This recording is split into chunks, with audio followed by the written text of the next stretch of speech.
A man has been charged over a bizarre camper van rampage in central Melbourne that sparked a full-scale response from heavily armed police. Live to Lauren Tomasi in Melbourne. Lauren, tell us what happened.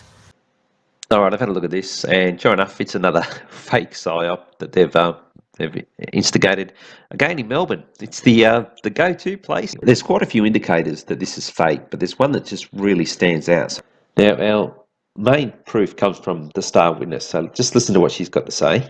A man being dragged out of a van, pretty agitated, pretty angry at everything, and pushed against it and then cuffed. So let's watch what actually happened while listening to what she says happened. A man being dragged out of a van, pretty agitated, pretty angry at everything, and pushed against it and then cuffed. As we could see there, what she says happened is entirely different to what actually happened. He never got dragged out of the van. He wasn't pushed up against it to be cuffed. He got out, got on the ground and got cuffed on the ground. And also his actions weren't that of someone who was agitated. He just got straight on the ground, and he certainly didn't appear to be angry. He wasn't shouting anything back at the cop and didn't display any actions that indicated he was angry. So if she had actually seen what had happened, there's no way she could have said what she said, because that doesn't bear any resemblance to what she said as to what actually happened. So where is this account, what she's saying, come from? Well, of course, it's come from a script. Just play the rest of this little video and watch where she is reading the script. You'll see her eyes go to the right. And then dragged to be moved into the divvy van. He was driving in the middle of the street and obviously driving at cars that were moving, at trams, at parked cars, so he was obviously presenting as a danger. And now there's a clear difference between what she says she saw him do and what he actually does. Now, we know she's reading a script, so she couldn't have got it wrong. She's reading the words. He's got it wrong. What he's done, a bit like Jimmy G when he got a bit discombobulated and didn't know which way to go, and he's looking for directions from people up at the Flinders Street donut scene. This guy's gotten his adrenaline's flowing. He's part of a super secret psyop, and he's stuffed up. And he's just gotten straight out. He's forgotten he's meant to stay in the car until he's dragged out. So he's just gotten out, and you can see him looking at the cop. And now the cop sort of goes towards him and, sort of has to, I guess, ad-lib a bit because he's out of the car now. He can't drag him out. So he just tells him, get on the ground. So he just gets on the ground and cuffs him, probably thinking, oh, look, they'll just have to redo the scripted interviews with the witnesses. But the problem is that at this time of day, the light changes very quickly and they need to have a connection between her and the event. And just on that, also, they've still got all of the props and all of the actors are all still on scene. So they didn't have time to redo the script before they had to clear the scene of all of the actors and all of the props that are there. Now, the only other option they had was to redo him getting out of the car. But because they're staging it in a public place, that would look absolutely ridiculous if he got back into the van, backed it up, and then the cop got back into his car, and then they redid the scene take two. So they're stuck with this inconsistency and contradiction in this story that shows that it is fake. Make no mistake, she is reading a script, and you might just say, oh, no, she's just dumb and she can't remember. But you can see she's reading a script. They would never have somebody on. They would check, oh, were you there? What were you doing? Okay, what did you see? All right, we'll put that up. In any real circumstance, and in this one it's even doubly that because they've got it scripted. So, no, she read out exactly the words that she was meant to read out, and they did not match up with what he did. All got a bit out of hand for them, and I guess they've just run this story and hoping that they can slip it through. This is the second indication that this is fake.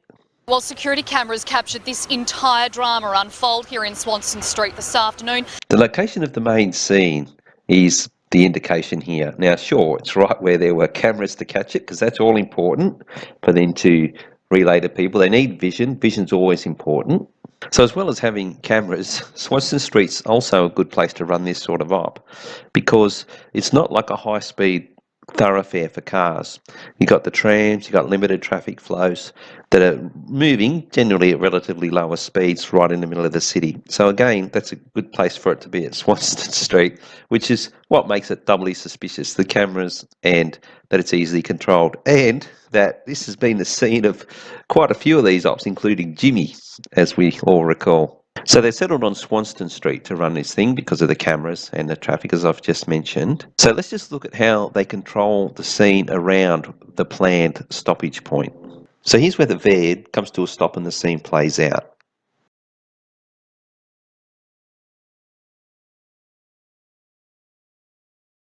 So that's where the van stopped and they set the scene. And the two things that stared out there obviously are those police cars, and they would be acting as markers for both the driver of the van and the cops that pull up. And also it ensures that no one's going to pull out and get in the way, a random motorist, and to interfere with it, with their little plan. And you can also see the tradie there. Now, I'm not 100% sure about the tradie, but I remember at Burke Street, there was a suspicious tradie that popped up everywhere that just seemed to be watching.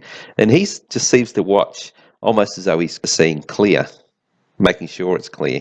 So let's look at the circumstances that led to him being stopped right at this exact convenient point on Swanston Street. Police first became aware of this van after they got some 000 calls about erratic driving in Richmond. They now know that this minibus was involved in some minor collisions there, sideswiping cars, that sort of... The story starts with this van apparently sideswiping cars in Richmond and some 000 calls. But there's no indication by the media or anyone that the police initiated a chase or anything.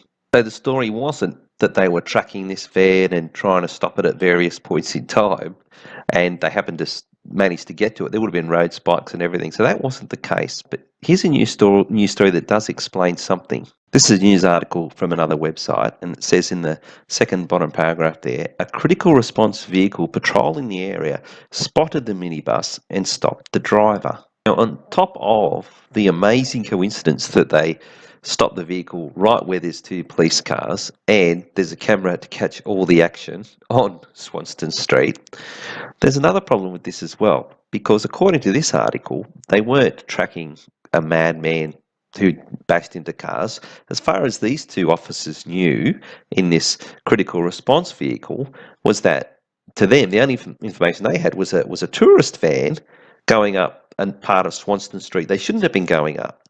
And so they've stopped them.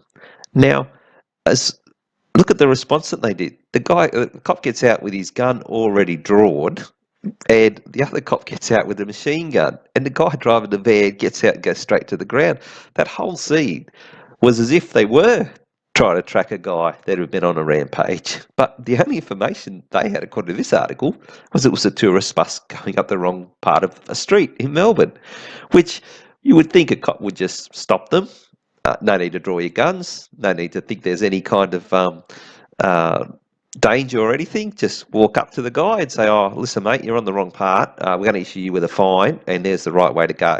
That would be a normal response when you look at what this story says those two officers had in front of them. It's clear that the location was very convenient for them to produce this story with the cameras and where it stopped and how they'd set the scene. And the circumstance for how it was supposedly stopped right at that scene doesn't add up, of course.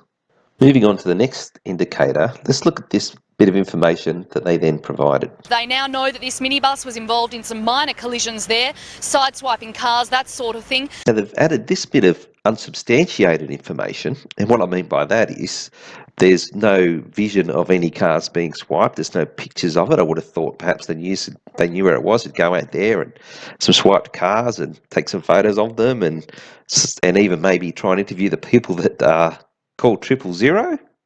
They would have apparently seen that, but no, there's none of that, and that's important. What's missing is from their stories, which would normally be part of if it was real, that's always a good indication also that it's fake.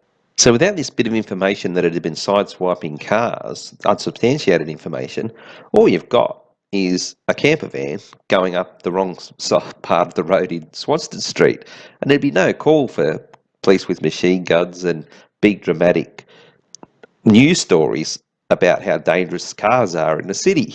So that's why they've included this bit of information. But let's just look at the actual damage to the car as well. Now here's a close-up of the damage to the left side of the front part of this van, and it looks like rather than swiping anything, it's just hit something. And when you look from a greater distance here, now if a car swipes another car, it will lose paint and have scrapes all along the side, and there would also be paint from those cars on this car, but there's not. So the description of what this car has done, although she does say sideswiped and such, and another police in the report said, and so that sort of thing. So they're being very vague. And again, there's no vision, there's no interviews, nothing about that scene where this damage was caused. Again, they've just included this damage to paint a picture that it was a rampage, which is one of the first narratives that they had, and that police needed to, have the machine guns out to justify the whole thing as an operation, and to introduce the psyop messages that they wanted to. But the damage does not match up to the description. I'll just finish off with probably what is also a very major indication that this is fake, and that's the profile of the main character.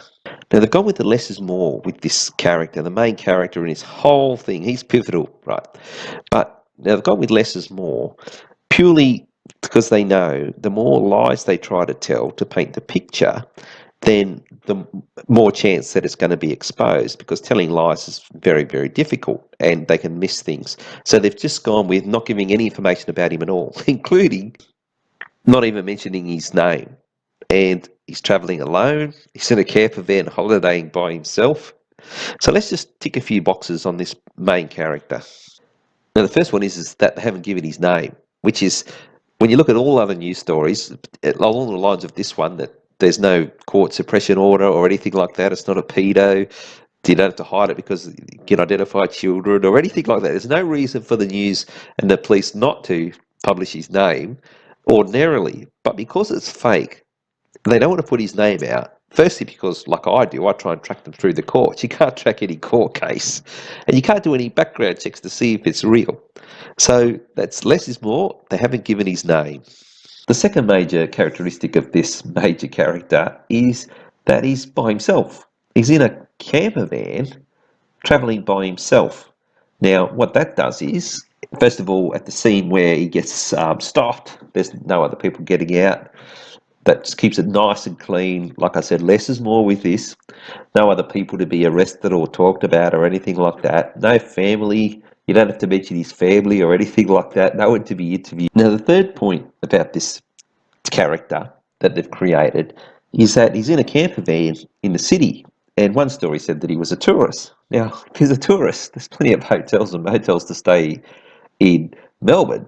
I wouldn't imagine there'll be anywhere to park the camper van, maybe towards the outskirts. So why is he even anywhere near the city in a camper van?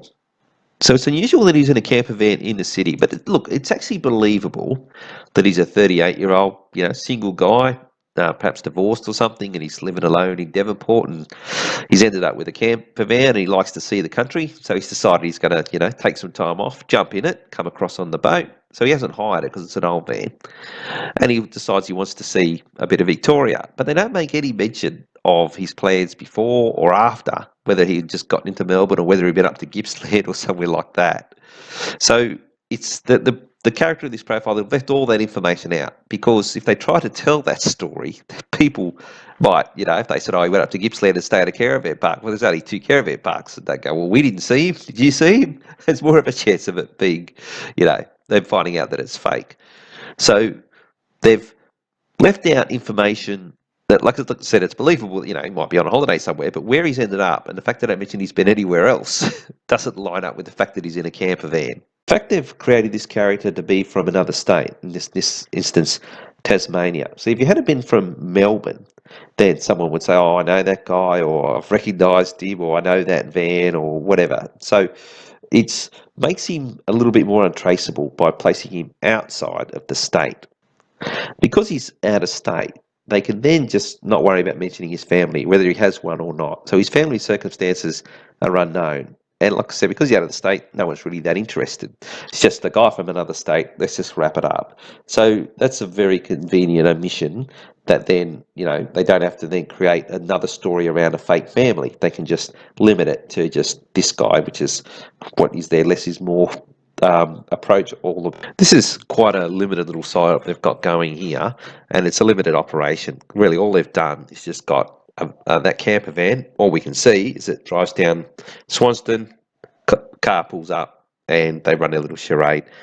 But this is the one of the messages they always like to get across. And again, this is about keeping a constant state of fear. It could have been so much worse in the fact that it has happened before and it has taken lives before, and it's something that unfortunately isn't rare anymore.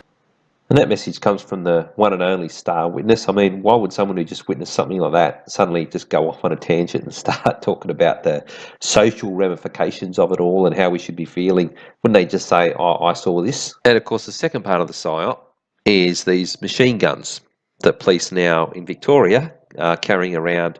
They were only meant to have been at special events, but now there's laws have just changed recently where they could just about carry them anywhere. And this story was in late March. Victoria Police to get military-style guns. And here's some more detail.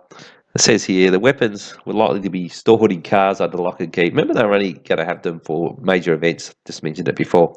But now they're going to just let them carry them around. I also like that last paragraph there. It follows a broader way to deal with, and it says violent demonstrations. Well, people are going to get pretty violent when the bailing comes and they can't get access to their money in the bank.